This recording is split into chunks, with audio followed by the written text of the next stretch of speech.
నమస్తే. ఈ మధ్యకాలంలో దేశంలో తెలంగాణ రాష్ట్రంలో హైదరాబాద్లో కూడా వరుసగా అగ్ని ప్రమాదాలు చోటు చేసుకుంటున్నాయి. కారణాలు ఏదైనా కానీ ప్రాణ ఆస్తి నష్టం కూడా భారీ స్థాయిలో జరుగుతుంది. రీసెంట్గా హైదరాబాద్లో నాంపల్లి ఘటన విషయంలో పెద్ద ఎత్తున అగ్ని ప్రమాదం జరగడంతో ఈ అంశానికి ప్రాధాన్యత కూడా వచ్చింది. ఎలాంటి అగ్ని ప్రమాదాలు జరుగుతున్నాయి, అగ్ని ప్రమాదాలు జరగడానికి గల కారణాలు ఏంటి, మరి ఎలాంటి జాగ్రత్తలు తీసుకోవాలి, ప్రభుత్వాలు ఏం చేయాలి, అలాగే ప్రజల నుండి కూడా ఎలాంటి అవేర్నెస్ ఉండాలో తెలుసుకునే ప్రయత్నం చేద్దాం. మనతో పాటు హైదరాబాద్ డిఎఫ్ఓ వెంకన్న సార్ మనతో ఉన్నారు, వారిని అడుగుతాం. సార్ నమస్తే. సార్ నమస్కారం అండి. సార్, మేజర్గా ఫస్ట్ నాంపల్లి ఘటన ఈ 2-3 రోజుల నుంచి ప్రధానంగా చర్చ. ప్రాణ నష్టం కూడా జరిగింది, ఆస్తి నష్టం కూడా జరిగింది. నాంపల్లిలో జరిగిన ఘటన గల కారణాలు ఏంటి, మీ దృష్టికి వచ్చిన అంశాలు ఏంటి? సార్ సో నాంపల్లి ఒకటే కాకుండా నేను దాదాపు 1.5 year నుంచి ఇక్కడ సర్వీస్ చేస్తున్నాండి హైదరాబాద్లో. So number of fire incidents అయినాయి కొన్ని. ఇప్పుడు మన గుల్జార్ హౌస్ ఫైర్ కూడా లాస్ట్ ఇయర్ May 18th జరిగింది. అక్కడ కూడా 17 మంది ప్రాణాలు కోల్పోవడం జరిగింది. సో ఇవే కాకుండా చాలా ప్లేసులలో ఫైర్ యాక్సిడెంట్లు జరిగినప్పుడు మనం ఎంతో మందిని కాపాడినాం. ఇప్పుడు మహారాజ్ గంజ్లో కూడా ఒక 5-6 కాపాడడం జరిగింది.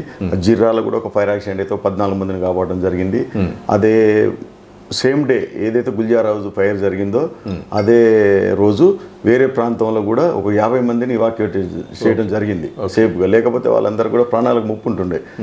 సో ఇక్కడ మేజర్గా ఫైర్ యాక్సిడెంట్లని చూసుకుంటే సిటీలో ఓల్డ్ సిటీ, ఇరుకైనటువంటి రోడ్లు, ఓల్డ్ బిల్డింగ్స్, అక్కడ ఎలక్ట్రీషియన్ కూడా ఎలక్ట్రికల్ వైరింగ్ కూడా ఓల్డ్ సిస్టమ్ ఉండటం, తర్వాత ఎక్కువ స్టోరేజ్ చేయటం. ఫర్ ఎగ్జాంపుల్ ఒక బిల్డింగ్ ఉందనుకోండి, కింద వచ్చేసి షాప్ ఉంటుంది, మధ్యాహ్న ఫస్ట్ ఫ్లోర్లో వచ్చేసి స్టోరేజ్ ఉంటుంది, ఆ పైన second floor third floor residential పెట్టుకుంటారు. చిన్న స్టేర్ కేస్ ఉంటుంది.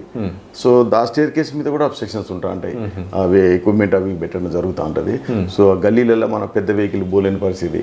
అవన్నీ దృష్టిలో పెట్టుకొని మా డిపార్ట్మెంట్ హెచ్ఓడి కూడా చిన్న మిస్ట్ బుల్లెట్స్ పర్చేజ్ చేసింది. తర్వాత 4 wheelers కూడా క్విక్ రెస్పాన్స్ వెహికల్స్ పర్చేజ్ చేయడం జరిగింది. సో సాధ్యమైనంత వరకు డిపార్ట్మెంట్ పరంగా మేము ఎలాంటి ఫైర్లు అయినా కూడా ఇనిషియల్ స్టేజ్లోనే కంట్రోల్ చేసేస్తున్నాం. కొన్ని సందర్భాలలో అక్కడ ఉన్నటువంటి మెటీరియల్ని బట్టి, ఆక్యుపెన్సీని బట్టి సడన్గా ఫైర్ స్ప్రెడ్ అయ్యి పెద్ద ప్రమాదం జరిగే పరిస్థితులు ఉన్నాయి. మొన్న గుల్జార్ ఫైర్ పక్కన పెట్టుకుంటే ఈ నిన్న నాంపల్లి జరిగింది కూడా అదేంటిది ఫర్నిచర్ బిల్డింగ్ మొత్తం షాప్. అది 2 cellars ఉన్నాయి. 2 cellars ground place 4 upper floors ఉన్నాయి దానికి. సో దాన్ని సెల్లార్లో కూడా ఏం చేసిందంటే గ్రిల్ పెట్టి బైఫర్కేట్ చేసి లాక్ వేసి పెట్టేసిండ్రు. తర్వాత ఏదైతే సెల్లార్ నుంచి లోపలికి ర్యాంప్ ఉంటుంది కదా, ఆ ర్యాంప్ పైన కూడా అది పెట్టి కన్స్ట్రక్షన్ చేశారు. ఏది మెజనైన్ ఫ్లోర్ కన్స్ట్రక్షన్ చేసి దాని మీద కూడా మొత్తం ఈ ఫర్నిచర్ ఎక్విప్మెంట్ అంతా కూడా స్టోరేజ్ చేయడం జరిగింది. సో ఫైర్ యాక్సిడెంట్ అయినప్పుడు అది కొలాప్స్ అయ్యి అది మొత్తం ర్యాంప్ మొత్తం బ్లాక్ అయిపోయింది. తర్వాత అటు స్టేర్ కేస్ దగ్గర కూడా ఫైర్ ఉండటం మూలంగా స్టేర్ కేస్ నుంచి ఎంట్రీ లేకుండా అయింది, ఇక్కడి నుంచి కూడా ఎంట్రీ లేకుండా అయింది. సో వాళ్ళు బయటికి రాలేని పరిస్థితి, మేము కూడా లోపలికి పోలేని పరిస్థితి. సో మన దగ్గర ప్రపంచంలో ఎక్కడ కూడా ఫైర్ల లోపలికి వెళ్ళి పోయే వ్యవస్థ ఇంకా ఆ ఎక్విప్మెంట్ కనిపెట్టలేదు. ఫైర్ కంట్రోల్ చేసిన తర్వాత స్మోక్ ఉంటే మా దగ్గర బిఎస్ ఎట్లు ఉన్నాయి, వేరు చేసుకొని వెళ్ళొచ్చు. కానీ హీట్ బాగా ఉండి ఫైర్ ఉన్నప్పుడు మాత్రం పోలేము, ఎందుకంటే ఫైర్ ఫైటర్ కూడా ప్రాణహాని ఉంటుంది. అట్లా మా దగ్గర ప్రాక్సిమేట్ సూట్ ఉంటుంది. సో సూట్ ఉన్నా కూడా షూట్ వేసుకొని పోతాం, అది కొంతవరకే సేఫ్ ఉంటుంది అనమాట. కానీ హీట్లో బాగా ఫైర్ల చొచ్చుకొని పోయే పరిస్థితి ఉండదు. సో ఫైర్ మొత్తం కంట్రోల్ చేసిన తర్వాత కొంచెం హీట్ ఉన్నా కూడా బిఎస్ ఎట్లా అవన్నీ వేసుకొని పోయి సెర్చ్ చేసిన తర్వాత నేను బాడీస్ అన్ని కూడా బయటికి ఫైండ్ అవుట్ చేసి బయటికి తీసుకురావడం జరిగింది. మెయిన్గా ఏంటిదంటే ఒక బిల్డింగ్ హైరేజ్ బిల్డింగ్ లేయి ఉన్నా కూడా బిఫోర్ కన్స్ట్రక్షన్స్ వాళ్ళు మాకు ఎన్ఓసి కొరకు అప్లై చేసుకుంటారు త్రూ ఆన్లైన్. 2016 నుంచి ఆన్లైన్ సిస్టమ్ ఉంది.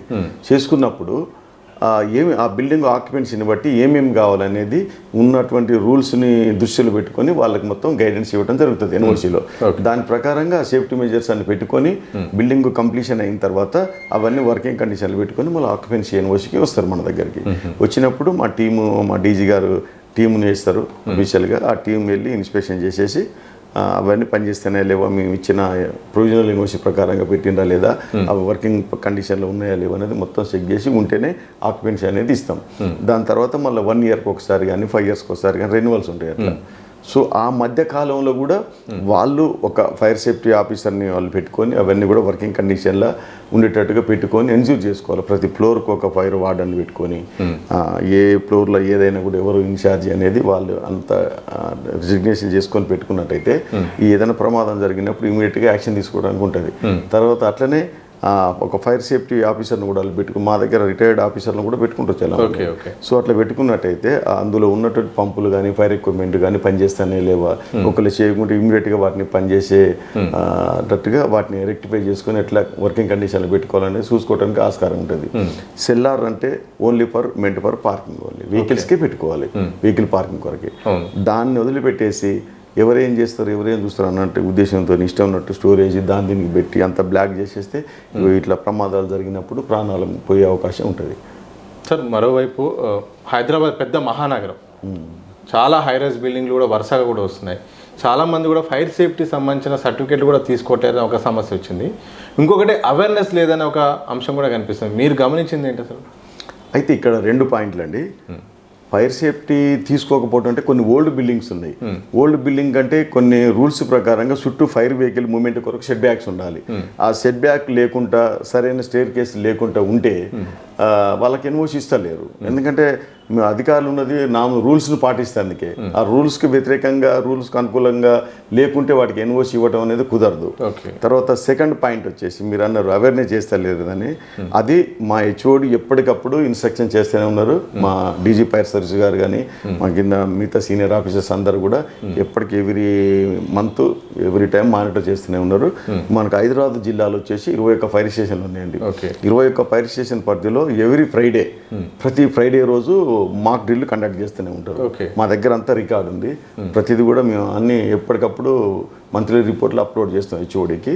అదే కాకుండా district fire officer, assistant district fire officer లెవెల్లో కూడా మనం వారానికి ఒకసారి అంటే వారంలో ఒకసారి అంటే థర్స్డే రోజు మాక్ ఎక్సర్సైజ్ చేస్తాం హైరేజ్ బిల్డింగ్లలో. ఏదైతే 15 మీటర్స్ కంటే పెద్దగా ఉన్న బిల్డింగ్లన్నీ కూడా హైట్లు హైరేజ్ బిల్డింగ్స్ అంటారు. వాటిలన్నింటిలో కూడా మాక్ ఎక్సర్సైజ్ చేసి వాళ్ళ దగ్గర ఉన్న ఎక్విప్మెంట్ ఎట్లుంది, అది పనిచేస్తుందా లేదా, లేకపోతే దాన్ని ఎట్లా ఏం చేయాలనేది వాళ్ళ గైడెన్స్ ఇచ్చుకుంటూ దాన్ని అక్కడ పనిచేసేటువంటి సిబ్బందే దాన్ని ఎలా యూజ్ చేయాలి ఎమర్జెన్సీ సిచ్యువేషన్ వచ్చినప్పుడు అనేది నేర్పించి, ఇగో ఫైర్ అంటే ఇట్లుంటుంది, ఇది ఇన్ని రకాలు ఉంటుంది, మీ ఎక్విప్మెంట్ని ఇట్లా యూజ్ చేయాలి, మీ దగ్గర ఇలాంటి ప్రమాదం ఉందని చెప్పి వాళ్ళందరికీ కూడా ఎక్స్ప్లెయిన్ చేయడం జరుగుతుంది. అట్లా ఇప్పుడు హైదరాబాద్ జిల్లాలో సికింద్రాబాద్ సైడ్ ఒక డిఎఫ్ గారు చూస్తున్నారు, ఇటు నేను చూస్తున్నాను. సో ఎవ్రీ వీక్ 2 బిల్డింగులు అట్లా చేస్తాను డిస్ట్రిక్ట్ ఆఫీసర్ పరిధిలో. అది కాకుండా 21 ఫైర్ స్టేషన్ల పరిధిలో ఎవ్రీ ఫ్రైడే రోజు కూడా మాక్ డ్రిల్ కండక్ట్ చేయడం జరుగుతుంది. ఎవ్రీ ఫ్రైడే అంటే ఒక స్టేషన్ 4 వీక్లీ 4 వస్తాయి. వీక్లీ 21x4 దాదాపు 84 చిల్లర వస్తూ ఉంటాయి మనకు. ఇట్లా చేస్తూనే ఉన్నాం. ఇవే కాకుండా బయట స్కూళ్ళలో కానీ ఇంకా పబ్లిక్ గ్యాదరింగ్ ప్లేస్లు కానీ ఇక్కడ ఎవరన్నా సార్ మాకు అవేర్నెస్ క్యాంప్ కావాలంటే కూడా అక్కడికి వెళ్ళి వాళ్ళకు కూడా అవేర్నెస్ క్రియేట్ చేయడం జరుగుతుంది. సో ఎన్నో ప్రోగ్రాంలు ఇస్తూనే ఉన్నాం బయట కూడా. ఇప్పుడు ఆపద మిత్ర యూత్ పిల్లల్ని కూడా ఎన్సీసీ, ఎన్ఎస్ఎస్, తర్వాత ఎన్జిఓస్, వాలంటరీ వ్యవస్థ ఎవరున్నా కూడా వాళ్ళకు కూడా ఫైర్ సేఫ్టీ మీద మంచి అవగాహన కల్పిస్తూనే ఉన్నాం. ప్రాక్టికల్గా ఎట్లుంటే ఫైర్ అంటే థియరీగా చెప్పుకుంటూ ప్రాక్టికల్ చేయించుకుంటూ అవన్నీ కూడా చేయటం. దాదాపు ఒక 750 మందికి యువ ఆపద మిత్ర వాళ్ళకు కూడా ట్రైనింగ్ ఇవ్వడం జరిగింది. ఇంకా ఈ ప్రోగ్రామ్ ఇట్లా కొనసాగుతూనే ఉంటుంది. అవేర్నెస్ క్యాంప్స్ కానీ ఈ తర్వాత ఇట్లా డూస్ డోంట్స్ అన్నీ కూడా ఎప్పటికీ నిరంతరం చెప్పుకుంటూ పోతున్నాం. డిపార్ట్మెంట్ ఈ విషయంలో ముందడుగునే ఉంది తప్ప ఎక్కడ వెనకబడే సమస్య లేదు. ఫైర్ కాల్స్ ఉన్న ఒక పక్క విఐపి స్టాండ్ బైస్ అటెండ్ చేసుకుంటాను కూడా అవేర్నెస్ అనేది కంపల్సరీ చేస్తూనే ఉన్నాం. మీకు తెలుసు ఒకప్పుడు ఫైర్ డిపార్ట్మెంటే ఓన్లీ ఫైర్ ఒకటే అనుకుంటాను, కాదు. ఇప్పుడు వరదలు వచ్చినా, భూకంపాలు వచ్చినా, లేకుంటే ఇంకా బిల్డింగ్ కొలాప్స్ కానీ, రోడ్ యాక్సిడెంట్లు కానీ, బస్ యాక్సిడెంట్లు కానీ, చిన్న పక్షులు ఇరుక్కపోయిన చెట్ల మీద, పశువులు బావులలో పడ్డా కూడా, ఎలాంటి డిజాస్టర్ అయినా కూడా, ఇప్పుడు చెర్లల్లో చాలా మంది పడి చనిపోతున్నారు, వాగులలో, వంకలలో. అప్పుడు కూడా మన దగ్గర బోట్లు కూడా ఉన్నాయి. ఇప్పుడు ప్రతి దాదాపు 21 స్టేషన్లలో 10-12 బోట్లు కూడా ఉన్నాయి మనకు.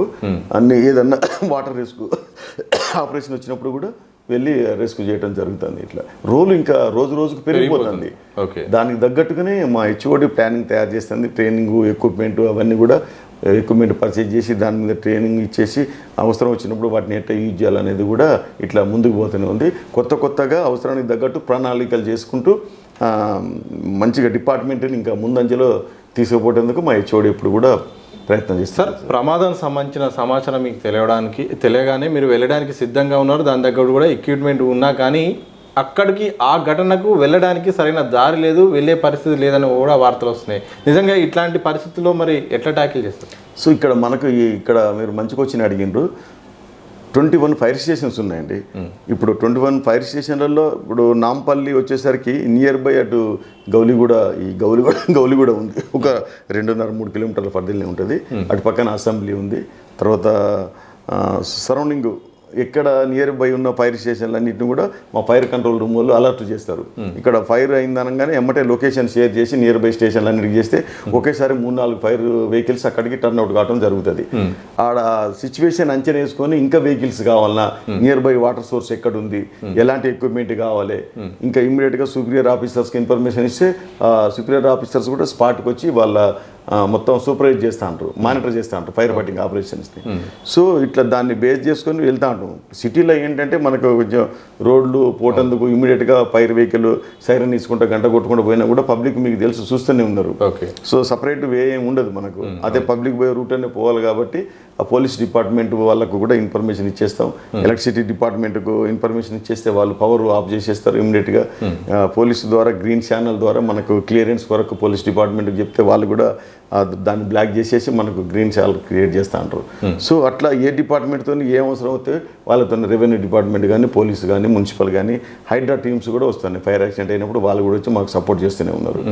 కాబట్టి ఒకవేళ ఫోటోలో ఇన్ఫర్మేషన్ వచ్చిందంటే ఇమీడియట్గా బయలుదేరుతాం. ఆడ డిలే అనేది ఉండదు.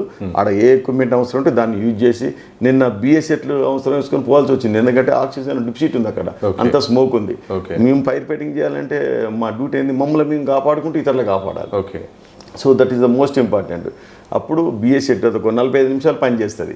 ఒక 10 minutes బిఫోరే మాకు వార్నింగ్ ఇస్తుంది, అందులో ఉన్న ఆక్సిజన్ అయిపోతుంది, మీరు బయటికి వెళ్ళండి అని చెప్పాలి. సో అవన్నీ కూడా మేనేజ్ చేసుకోవాలి. ఫైర్ గ్రౌండ్ మీద ఉన్నప్పుడు వాటర్ అయిపోయింది, వాటర్ ఎక్కడి నుంచి రిఫిల్ చేసుకొని రావాలి. మళ్ళీ ఫైర్ ఆ బిల్డింగ్లో ఫైర్ అయింది కదా, దాన్ని కంట్రోల్ చేసుకుంటేనే పక్క బిల్డింగ్లకు ఎక్స్టెండ్ కాకుండా ఎట్లా చేయాలి, ఎట్నుంచి మళ్ళీ లైన్ లిప్పుకోవాలి, ఎట్లా కంట్రోల్ చేయాలి. ఎవరు కాళ్ళు వచ్చిన ఆఫీసర్లందరూ కూడా మనిషికి ఒక సైడ్కి పోయి ఇన్ఛార్జ్ తీసుకొని ఫైర్ ఎక్స్టెండ్ కాకుండా ఎట్లా కంట్రోల్ చేయాలి, లోపల ఎవరు చిక్కుకున్న వాళ్ళని ఎట్లా కాపాడాలి, ఏ ఎక్విప్మెంట్ యూజ్ చేసి ఎట్లా ఏం చేయాలనేది అప్పటికప్పుడు స్పాంటేనియస్గా డిసిషన్ తీసుకొని ముందుకెళ్తూ ఉంటారు అనమాట. సార్, కొన్ని ఇన్సిడెంట్స్ జరిగినప్పుడు ఎగ్జిట్ అనేది ఉండట్లేదు చాలా వరకు. కొన్ని బిల్డింగ్లో కూడా వేరే మార్గం లేక ఇటు నుండి వెళ్ళలేని పరిస్థితిలో కొంతమంది చనిపోయే పరిస్థితి అవుతుంది, ఆస్తి నష్టం కూడా జరుగుతుంది. ఈ వీటి మీద ఏమైనా యాక్షన్ తీసుకునే అవకాశం ఉంటుందా? ఎగ్జిట్ డోర్ అనేది ఎమర్జెన్సీ ఎగ్జిట్ అనేది చాలా అవసరంగా. యాక్చువల్గా మీరు గుడికి వచ్చిన అడిగారండి. ఇప్పుడు గుల్జార్ హౌస్ ఫైర్ యాక్సిడెంట్ కానీ, ఈ నాంపల్లి కానీ, గతంలో సికింద్రాబాద్లో చాలా డక్కన్ మాల్ కానీ, తర్వాత సూర్యకిరణ సొప్పులో బిల్డింగ్లో కూడా ఇన్సిడెంట్ అయింది. ఇంకా రూబీ హోటల్ కానీ, ఇక్కడ నెంబర్ ఆఫ్ కొన్ని డెత్స్ రిపోర్ట్ అయింది లాస్ట్ ఇయర్ గతంలో. సో ఇక్కడ ఏంటంటే ఒక బిల్డింగ్కు గ్రౌండ్ ఫ్లోర్ దాటి ఫస్ట్ సెకండ్ ఎన్ని ఫ్లోర్లు అయినా కూడా ఖచ్చితంగా 2 స్టేర్ కేసులు ఉండాలండి. ఎందుకంటే ఎమర్జెన్సీలో ఇవాక్యుయేషన్ చేసిన అనేది మోస్ట్ ఇంపార్టెంట్ మనకు. సో దాంట్లో పెద్దవాళ్ళు ఉండొచ్చు, లేడీస్ ఉండొచ్చు, పిల్లలు ఉండొచ్చు. ఒక స్టేర్ కేసు బ్లాక్ అయినా కూడా ఇంకొక దాని నుంచి బయటికి వెళ్ళేటట్టు ఉండాలి. నిన్నటి కేసు చూసుకుంటే గుల్జార్ హౌస్ కూడా అంతే, చిన్న గల్లీలకి వెళ్ళి ఒకటి స్టేర్ కేసు ఉంది, అది ఒక ½ మీటర్ కూడా లేదు. అది వాళ్ళు లోపలికి వెళ్ళి ఫైర్లో ఇన్వాల్వ్ అవుతాం అనే ఉద్దేశంతో వాళ్ళు గడియ పెట్టుకోరు, స్మోక్ వచ్చేసి అందరూ స్మోక్ ఇన్హేల్ చేసి చనిపోవడం జరిగింది. సో ఇక్కడ కూడా అదే పరిస్థితి. ఒక పక్క సెల్లార్ నుంచి వాళ్ళు ఆ స్టేర్ కేసుని బయటికి వెళ్ళేందుకు అవకాశం లేదు, ఎందుకంటే గ్రిల్తో మొత్తం దాన్ని బ్లాక్ చేసేసి లాకేసి పెట్టేసిండు. మరొక ఎక్కడైతే మనం సెల్లార్కి పోయే రూట్ ఉందో ర్యాంపు, ఆ ర్యాంపు పైన మెజనైన్ ఫ్లోర్ పెట్టేసి ఎక్విప్మెంట్ అంతా చైర్స్ అవన్నీ స్టోరేజ్ చేసిండు. ఆ స్టోరేజ్ ఏమైంది, ఒకేసారి కొలాప్స్ అయ్యి మొత్తం పడిపోయి అది బ్లాక్ చేసేసింది. అది 1-2 చైర్లు కాదు, మీరు చూసే ఉంటారు, చాలా వందల చైర్లు అన్నట్టు మొత్తం పడిపోయి కంప్లీట్ బ్లాకేజ్ అన్నట్టు. వాటిని తీసే పరిస్థితి లేదు, ముట్టుకుంటే హీటు. అప్పటికి నైట్ 2 గంటలప్పుడు కూడా మేము పోలీసు వాళ్ళ సహకారంతో డీసీఎం తెప్పించేసి, ట్రక్ క్లీనర్ తెప్పించేసి ఒక ట్రక్ మొత్తం అంతా కూడా లోడ్ చేసి బయటికి పంపించడం జరిగింది. దాని తర్వాత మెల్లగా కొంత డిఆర్ఎఫ్ వాళ్ళు, పోలీసు వాళ్ళు, మా డిపార్ట్మెంట్ అందరితో కోఆర్డినేషన్తో అవన్నీ బయటికి తీసినాం. కొన్ని తీసేసి ఎవరైతే వాచ్మెన్ పిల్లలు ఇట్లా ఉన్నారు అనుకున్నారో లోపల, దాంట్లోకి దిగి లోపలికి పోయి తెల్లారి వాళ్ళని ఉన్నారు అని ఫైండ్ అవుట్ చేసి అప్పుడు బిఎస్ఎట్లు వేసుకొని పోయి వాళ్ళని బయటికి తీసుకురావడం జరిగింది. సో మీరు అన్నట్టుగా ప్రతి బిల్డింగ్కు 2 ఉండాలి స్టేర్ కేసులు. ఎప్పుడు అవి కూడా వితౌట్ అబ్స్ట్రక్షన్ ఉండాలి, ఎలాంటి అబ్స్ట్రక్షన్ ఉండకూడదు, ఓపెన్గా ఉండాలి. ఏదైనా సామాన్లు అవి ఇవి పెడితే వాళ్ళ ఇబ్బంది అవుతుంది. కొంతమంది ఏం చేస్తారంటే దొంగలు గిట్ల వస్తారని లాక్ గ్రిల్తోని మళ్ళీ వేరే డోర్ పెట్టేసి లాక్ వేసి పెడతారు. అది కూడా రాంగండి. ఎప్పటికి కూడా ఓపెనబుల్ ఉండాలి, వితౌట్ అబ్స్ట్రక్షన్ ఉండాలి. అట్లా ఉంటే సేఫ్ జోన్ ఉంటుంది. సార్, ప్రమాదం జరిగిన వెంటనే అసలు ఫస్ట్ ఎయిడ్లోనే తెలుసుకుంటే చాలా పెద్ద ప్రమాదం కూడా ఆగే అవకాశం ఉంది. అంటే అక్కడున్న వ్యక్తులు ఫస్ట్ ఇనిషియల్గా జాగ్రత్తలు తీసుకుంటే పెద్ద ప్రమాదాలు కూడా తప్పే అవకాశం ఉంది. మీకున్న సమాచారం ప్రకారం ఫస్ట్ జరగగానే ఏం చేయాలి, ఎవరికి కాంటాక్ట్ కావాలి, అప్పుడున్న పరిస్థితుల్లో ఆ ప్రమాదాన్ని నివారించాలంటే సేఫ్టీ మెజర్స్ ఏం పాటించాలి సార్? సో ఇప్పుడు ఇందాక అనుకున్నాం కదా, హైరైజ్ బిల్డింగ్లు అంటే 15 మీటర్స్ దాటిన అన్నిటికి కూడా స్టేర్ కేసులు ఎన్ని ఉండాలి, ఎక్విప్మెంట్ సేఫ్టీ ఏమి ఉండాలి, దానికి ఇన్ఛార్జ్ ఎవరు ఉండాలి, అది మెయింటెనెన్స్ ఎట్లా చేయాలనేది కూడా మొత్తం ఎన్ఓసీలో పొందుపరుస్తాం. ఆ ప్రకారంగా చేసుకోవాలి. ఒకసారి ఎన్ఓసీ వచ్చిన తర్వాత మళ్ళీ వాళ్ళు కొంతమంది కావాల్సుకొని వాళ్ళ అవసరాలకు తగ్గట్టుగా రెనోవేషన్ చేసుకుంటారు. కొంత చేసుకునేసరికి అది ఏమవుతుంది, సేఫ్టీకి అడ్డంకు ఏర్పడిపోతుంది. ఇలాంటి ప్రమాదాలు జరిగినప్పుడు వాళ్ళు బయటికి రాలేని పరిస్థితి. సో అది రెస్పాన్సిబిలిటీ ఎవరిదంటే బిల్డర్దే ఉండాలి. ఓనర్ కానీ ఆక్యుపైర్ కానీ బిల్డర్దే ఉండాలి. ఎప్పటికి కూడా అబ్స్ట్రక్షన్ లేకుండా క్లీన్గా ఉండేట్టు ఉండాలి. అక్కడ ఉన్న ఎక్విప్మెంట్ అంతా కూడా వర్కింగ్ కండిషన్లు ఉండేట్టు పెట్టుకోవాలి. ఇప్పుడు మేము ఇన్స్పెక్షన్ పోయినప్పుడు అన్ని మంచిగానే ఉంటాయి, తర్వాత కూడా అట్నే మెయింటైన్ చేయాలి వాటిని. సో అలాంటి పరిస్థితులలో ఉంటేనే సేఫ్గా వాళ్ళైనా సేఫ్గా ఉంటారు, మాకు ఎవరికైనా ఇబ్బంది లేకుండా ఉంటుంది. కాబట్టి నేను అందరినీ బిల్డర్లందరినీ కూడా రిక్వెస్ట్ చేసేది ఏంటంటే ఎన్ఓసీలో సూచించిన ప్రకారంగా ఎక్విప్మెంట్ అంతా కూడా వర్కింగ్ కండిషన్లు పెట్టుకొని దాంట్లో ఇంకేమన్నా అప్డేట్ కావాలి, మాకు తెలియదు సార్ ఎట్లా చేయాలి ఏంటంటే కూడా we are ready to give them guidance అనమాట. వాళ్ళకు ఎట్లా యూజ్ చేయాలి, ఎట్లా చేయాలనేది మా టీమ్స్ పోతూనే ఉంటాయి, ఎప్పటికప్పుడు అవేర్నెస్ క్రియేట్ చేస్తూనే ఉంటారు. సార్, ఇన్సిడెంట్ జరగగానే ఇక మీకు తెలుసు ఒక వార్త వస్తుంది, అధికారులు ఇక నిర్లక్ష్యం ఒకవైపు వార్తలు వస్తాయి, మరోవైపు కఠిన చర్యలు తీసుకుంటామని అధికారులు అంటారు, రాజకీయ నాయకులు అంటారు. సార్, ముందు అసలు ఎవరు అసలు దీని బాధ్యత, ఎవరిది రెస్పాన్సిబిలిటీ, సివిల్ సొసైటీదా, అధికారులదా, అప్పటికప్పుడు చర్యలా, లేకపోతే వీటిని ముందు అరికట్టాలంటే ఎవరి బాధ్యత ఏంది అసలు? సార్, ఫస్ట్ నా అభిప్రాయంగానైతే బిల్డరు ఆక్యుపైర్ ఓనర్ రెస్పాన్సిబిలిటీ ఉండాలండి. ఇప్పుడు గవర్నమెంట్ అధికారులు కానీ ఎవరైనా కూడా విజిట్ చేస్తారు, గైడ్ చేస్తారు, ఇన్స్పెక్షన్ చేసి డూస్ డోంట్స్ అన్నీ చెప్తారు. ప్రతి డే వాళ్ళు ఎంట ఉండి చెప్పలేము, లక్షల బిల్డింగ్లు ఉన్నాయి సిటీలో మనకు. సో అదొక్కటే కాదు, డిఫరెంట్ టైప్ ఆఫ్ డ్యూటీస్ ఉంటాయి. కాబట్టి వాళ్ళ రెస్పాన్సిబిలిటీ ఏంటంటే అవన్నీ కూడా వర్కింగ్ కండిషన్లు పెట్టుకొని అన్ని సేఫ్గా పనిచేసేటట్టు చూసుకోవాలి. చూసుకుంటే ఎలాంటి ఎవరికి ఇబ్బంది ఏమి ఉండదు. దాన్ని మనం ఏ ఒక్కరిని కూడా నిందించలేము. కాకపోతే ప్రతి ఒక్కరు ఇండివిజువల్ రెస్పాన్సిబిలిటీ అనేది ఫిక్స్ చేస్తే వాళ్ళకు ఒకవేళ సేఫ్టీ రూల్స్ పాటించకుంటే ఏం చేయాలనేది కన్సర్న్డ్ డిపార్ట్మెంట్ స్ట్రిక్ట్ యాక్షన్ తీసుకునేట్టుగా కనుక రూల్స్ రూపొందిస్తే కొంతవరకు మనం ఇలాంటి ప్రమాదాలు తగ్గుముఖం పట్టే అవకాశం ఉంటుంది. సార్, మీ పక్కన ఒక పరికరం ఉంది. ఈ పరికరం పర్టికులర్గా ఎందుకు మీ పక్కన పెట్టుకోవాల్సి వచ్చింది, దీని గురించి ఏం చెప్తారు, దీనివల్ల వాళ్ళ ఉపయోగం ఏమిటి, ఏం జరుగుతుంది? సార్, ఇది ఫస్ట్ ఎయిడ్ ఫైర్ ఎక్స్టింగ్విషర్ అంటారు. అంటే ఫైర్ ఇనిషియల్ స్టేజ్లో ఉన్నప్పుడు మాత్రమే దీన్ని యూజ్ చేసి మనం కంట్రోల్ చేసుకోగలుగుతాం. ఎందుకంటే ఒక అగ్గిపుల్ల చాలు ప్రపంచాన్ని మొత్తం భస్మీపటాలం చేసేందుకు. సో విత్ ఇన్ 5 minutesలోనే ఫైర్ మొత్తం ఎక్స్టెండ్ అయిపోయి బిల్డింగ్ అంతా కొలాప్స్ అయ్యే ప్రమాదం ఉంటుంది. సో ఇది extinguisher DCP dry chemical powder అంటారు. ఇది A class, B class, C class అనే ఫైర్ మీద కూడా వాడచ్చు దీన్ని. సో ప్రతి ఇంట్లో కనుక దీని కాస్ట్ వచ్చేసి ఒక 500-600 నుంచి 1000 రూపాయలు ఉంటుందండి. దీన్ని ప్రతి ఇంట్లో పెట్టుకుంటే ప్రతి ఇంట్లో ఎలక్ట్రిసిటీ యూజ్ చేస్తారు. In case of power failure మనకు ఏంటది పవర్ పోయినప్పుడు ఇంకోటి ఇన్వర్టర్ సారీ పవర్ ఫెయిల్యూర్ అయినప్పుడు లేకుంటే పవర్ ఆఫ్ అయినప్పుడు ఇన్వర్టర్ యూజ్ చేస్తారు. కాబట్టి ప్రతి ఇంట్లో ఏసీలు ఉంటాయి, తర్వాత మిక్సీలు ఉంటాయి, గ్రైండర్స్, ఫ్రిడ్జ్లు, తర్వాత వాషింగ్ మిషన్లు ఉంటాయి, ఇన్ని రకాల ఎల్పిజి ఉంటుంది, ఇవన్నీ ఉంటాయి. కాబట్టి ఇలాంటిది ఒకటి సిలిండర్ పెట్టుకున్నట్టయితే సడన్గా ఇనిషియల్ స్టేజ్లో ఏదైనా ప్రమాదం అయితే దీన్ని యూజ్ చేసి ఇమ్మీడియట్గా ఫైర్ కంట్రోల్ చేసుకునే అవకాశం ఉంటుంది. ఆ ఇంట్లో దీన్ని ఎట్లా చేయాలనేది కూడా మీరు డైరెక్ట్ గూగుల్లో కొట్టి చూసుకున్నా కూడా తెలిసిపోతుంది. లేకపోతే మాకు ఒక నియర్ బై ఫైర్ స్టేషన్కి ఇన్ఫర్మేషన్ అడుగున్నాడు, మా ఫైర్ ఫైటర్ వచ్చి దీన్ని ఎలా వాడాలి ఏంటి అనేది కూడా డూస్ డోంట్స్ అన్ని కూడా చెప్పడం జరుగుతుందండి. నేను ఈ హైదరాబాద్ పట్టణ ప్రజలందరికీ కూడా నా రిక్వెస్ట్ ఏంటంటే ప్రతి ఇంట్లో కూడా ఇలాంటిది ఒక ఎక్స్టింగ్విషర్, ఒక 2 ఎక్స్టింగ్విషర్లు, ఒకటే కాదు 2 ఎందుకు పెట్టాలంటానంటే ఒకటి ఫెయిల్యూర్ అయిపోయినా కూడా ఇంకొక దాన్ని యూజ్ చేసుకోవడానికి ఉండాలి. కాబట్టి ఒక 2 ఎక్స్టింగ్విషర్లు కొనిపెట్టి జస్ట్ కాస్ట్ ఆఫ్ 2000 రూపీస్, ఇదైతే ఒక 500-600 ఉంటుంది. 1000 రూపాయలు పెడితే 2 ఎక్స్టింగ్విషర్లు వస్తాయి. ఒకటి కిచెన్లో పెట్టుకోవచ్చు, ఒకటి హాల్లో పెట్టుకుంటే ఎలాంటి ప్రమాదం జరిగినా కూడా ఇమీడియట్గా మనం ఇనిషియల్ స్టేజ్లోనే కంట్రోల్ చేయడానికి ఉపయోగపడుతుందండి. ఎన్నో ఖర్చు పెడతాం మనం, ఒక బంధువు వచ్చినా లేకుంటే పిక్చర్ పోయినా బజార్కి పోయినా కూడా బర్త్డేలకు కూడా ఎన్నో ఖర్చు పెడతాం. దయచేసి ఇలాంటిది ఒకటి మీ ఫ్రెండ్స్కి కానీ లేకపోతే ఇంకా ఎవరికైనా కూడా ఏదైనా షాలనో లేకపోతే బొకేని ఇచ్చుడు బదులు ఒక ఎక్స్టింగ్విషర్ కొని వాళ్ళకు ఇచ్చినట్టయితే వాళ్ళ ఒక లైఫ్ని వాళ్ళకు పునర్జన్మ ఇచ్చిన వాళ్ళు అవుతారని చెప్పని నేను ఈ సందర్భంగా తెలియజేసుకుంటున్నాను. సార్ లాస్ట్ క్వశ్చన్ సార్, వరుసగా ప్రమాదాలు ఎప్పుడు ఎక్కడ జరుగుతుందో అర్థం కాని పరిస్థితి హైదరాబాద్లో కానీ రాష్ట్రంలో కానీ రోజుకు ఒక వార్త వినిపిస్తుంది, నెలకైతే మాత్రం ఒక మేజర్ ఇన్సిడెంట్ అయితే వినిపిస్తుంది. సో దీన్ని కంట్రోల్ చేయాలంటే ఎవరి బాధ్యత ఎంత, ఈ జరగకుండా నివారించాలంటే ఎలాంటి మార్గాలు చేస్తే మాత్రం మనం ప్రమాదం నుండి, ఆస్తి నష్టం నుండి, ప్రాణ నష్టం నుండి కాపాడుకునే అవకాశం ఉంటుంది? సార్ ఒకటే సార్, ఈ సందర్భంగా నేను హైదరాబాద్ పట్టణ ప్రజలందరూ కూడా నా రిక్వెస్ట్ ఏంటంటే ఫైర్ డిపార్ట్మెంట్ తరఫు నుంచి సో ఏదైతే మనం వ్యాపారం చేసేస్తున్న బిజినెస్ సెంటర్లు కానీ ఇంక ఏమైనా కానీ అంటే as per national building code of India రకరకాల ఆక్యుపెన్సీలని డిజిగ్నేట్ చేయడం జరిగింది. రెసిడెన్షియల్ అని, ఎడ్యుకేషనల్ అని, ఇన్స్టిట్యూషనల్, అసెంబ్లీ, మర్కెంటైల్ అంటే రకరకాల బిల్డింగ్స్ ఉన్నాయి. సో ఆ బిల్డింగ్కు ఎన్ని స్టేర్ కేసులు ఉండాలి, ఆ staircase free of obstruction ఉండాలి, అబ్స్ట్రక్షన్ లేకుండా ఉండాలి.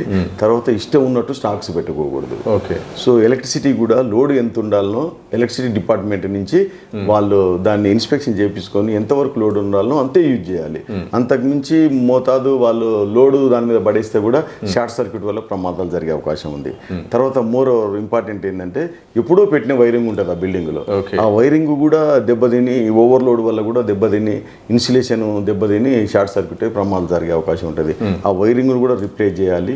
నాణ్యమైన వైరింగ్ ISI మార్క్ పెట్టుకొని తర్వాత ఓవర్లోడింగ్ లేకుండా చూసుకొని ఇష్టం ఉన్నట్టుగా స్టాక్ కూడా పెట్టుకోకుండా గుడ్ హౌస్ కీపింగ్ మెయింటైన్ చేసుకుంటూ ఏదన్నా చెత్త చెదారం లేకుండా నీట్గా పెట్టుకొని మన ప్రెమిసెసే కాకుండా మన చుట్టుపక్కల ఉన్న ప్రెమిసెస్ కూడా నీట్గా పెట్టుకునే ఏర్పాటు చేసుకోవాలండి. దీంతో పాటు ప్రభుత్వం ఇప్పుడు మా డిపార్ట్మెంట్ ఉంది, మేము కూడా అవేర్నెస్ క్యాంప్స్ క్రియేట్ చేస్తూనే ఉన్నాం. చాలా మందికి తెలియదు, వెల్ ఎడ్యుకేటెడ్స్ కూడా ఎక్స్టింక్షన్ అంటే ఏంటి, దాన్ని ఎట్లా యూజ్ చేయాలంటే తెలియదు. కాబట్టి అందరికి కూడా సాధ్యమైనంత చెప్పే ప్రయత్నం చేశారు. ఎవరైనా పెద్ద వ్యక్తులకు కూడా చెప్తూనే ఉన్నాం, చాలా వరకు చెప్తాను. తెలిసింది వాళ్ళకి తెలియదు, చాలా మందికి తెలియదు. ఎందుకంటే వాళ్ళ వృత్తిరీత్యా వాళ్ళు బిజీగా ఉంటా అంటారు. సో ఫైర్ అనేది ఎప్పుడు వస్తుంది మనకు వస్తుందా అని అనుకుంటారులే, కానీ ఆ ఫైర్ అనేది ఎక్కడైనా కూడా డేంజర్ వస్తుంది. కాబట్టి అందరు కూడా దీన్ని కొని పెట్టుకుంటే బాగుంటుంది. నేను కూడా యాక్షన్ ప్లాన్ రెడీ చేసుకుంటాను. ప్రతి ఏరియాలో కూడా ఒక అవేర్నెస్ క్యాంప్ క్రియేట్ చేసి లైన్ డిపార్ట్మెంట్ అందరితో క్రియేట్ చేసుకొని ఇంకా పబ్లిక్లో బాగా అవేర్నెస్ తెచ్చి ఎట్లా ఉండాలి, ఎట్లా ఉండకూడదు, డూస్ డోంట్స్ అని చెప్పేసి ఉన్న ఎక్విప్మెంట్ని ఎట్లా వర్కింగ్ కండిషన్లు పెట్టుకోవాలి, ఎట్లా మనం సేఫ్గా ఉంటాం అనేది ఇంకా ఎలక్ట్రికల్ డిపార్ట్మెంట్తో కానీ హైదరాబాద్తో మున్సిపల్ వాళ్ళు, పోలీస్ డిపార్ట్మెంట్, రెవెన్యూ డిపార్ట్మెంట్ అందరితో కోఆర్డినేట్ చేసుకొని ఇంకా number of awareness camps conduct చేయాలని చెప్పి ప్లాన్ చేసుకుంటాం. Thank you sir, thank you very much sir. మొత్తంగా ఇది అగ్ని ప్రమాదాలు ఎప్పుడైనా ఎక్కడైనా ఎలాగైనా జరిగే అవకాశం ఉంటుంది. నాకు కాదులే, నాకు జరగదులే, అయితే ఇది అవుతుందా కాదా అని చాలామంది అనుకుంటారు. కానీ అది ఏ క్షణంలో ఒక అగ్గిపుల్ల చాలు ప్రపంచం మొత్తం భగ్నం కావడానికి. అలాంటి సందర్భంలో ప్రతి ఒక్కరు కూడా ఈ యొక్క ఫైర్ యాక్సిడెంట్ విషయంలో మాత్రం జాగ్రత్తలు పాటించాలి. అలాగే ఇలాంటి మెషిన్ కూడా, ఇలాంటి వస్తువు కూడా ఇంట్లో ఉంటే మాత్రం చిన్న మొదటి స్టేజ్లోనే, ఫస్ట్ స్టేజ్లోనే అగ్ని ప్రమాదాలను నివారించే అవకాశం ఈ యొక్క ఎక్స్టెన్షన్ ద్వారా ఉంటుంది. ప్రతి ఒక్కరు కూడా దీన్ని ఇంట్లో ఉంచుకుంటే బాగుంటుంది. అలాగే మేము పనిచేస్తున్నాము, నిబంధనల ప్రకారం పనిచేస్తున్నాం, కానీ చాలామంది సివిల్ సొసైటీ సపోర్ట్ కూడా అవసరము. అలాగే సెల్లార్లు అయితే మాత్రం చాలామంది అయితే పర్సనల్గా కమర్షియల్గా వాడుతున్నారు. పార్కింగ్ కోసం వాడాల్సినవి పార్కింగ్ కోసం వాడాలి. అలాగే ప్రతి ఒక్క విషయంలో ప్రజలకు ముందు అవగాహన ఉండాలి. అలాగే నిర్లక్ష్యం వహిస్తే మాత్రం చాలా ప్రాణ నష్టం, ఆస్తి నష్టం అయితే జరిగే అవకాశం ఉంటుంది. భవిష్యత్తులో ఇలాంటి జరగకుండా ఉండాలంటే మాత్రం సమాజంలో ప్రజలు కూడా వ్యవస్థకు సహకరించాల్సిన బాధ్యత కూడా ఉంటుందని కూడా హైదరాబాద్ DFO వెంకన్న గారు చెప్తున్న సందర్భం కనిపిస్తాం. చూడాలి మరి భవిష్యత్తులో ప్రజలు మరి అవగాహనలో భాగంగా మరిన్ని ప్రమాదాల నుండి, ఆస్తి నష్టం, ప్రాణ నష్టం నుండి బయటపడే ప్రయత్నాలు జరగాలని కూడా మనమంతా కోరుకున్నాం. చూస్తూనే ఉండండి దిశ TV.